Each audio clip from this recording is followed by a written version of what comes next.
Ζούμε σε μια εποχή που το κόστος κατανάλωσης ενέργειας έχει φτάσει σε δυσθεώρητα ύψη. Η κατάσταση επιδεινώνεται όταν η θέρμανση για την οποία πληρώνετε δραπετεύει σταδιακά από τους τοίχους του σπιτιού σας.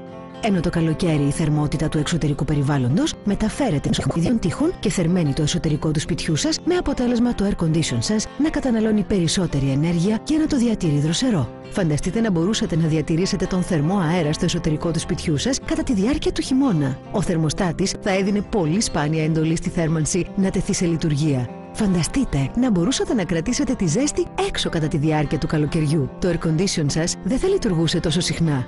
Τώρα μπορείτε. Με το Insulad μπορείτε να κρατάτε τη θερμότητα εκεί που θέλετε και να εξοικονομήσετε έως και 40% στους λογαριασμούς θέρμανσης και ψήξης. Γι' αυτό το Insulad μετατρέπει το βάψιμο σε βάψιμο που σας πληρώνει από μόνο του.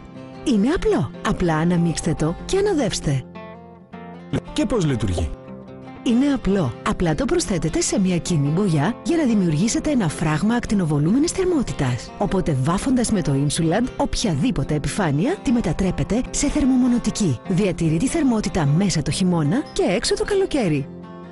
Δεν μιλάμε για οποιοδήποτε πρόσθετο. Το Insulad αναπτύχθηκε σε συνεργασία με τα εργαστήρια της NASA. Προσοχή στις απομιμήσεις. Μόνο το Insulad έχει τις πιστοποιήσεις που επιβεβαιώνουν τα παραπάνω. Θα έβαφα έτσι κι αλλιώς. Ύστερα από μια μικρή έρευνα, ανακάλυψα ότι προσθέτοντας Insulad στην μπογιά μου, εξοικονομώ πολλά λεφτά και απολαμβάνω πολλές ανέσεις.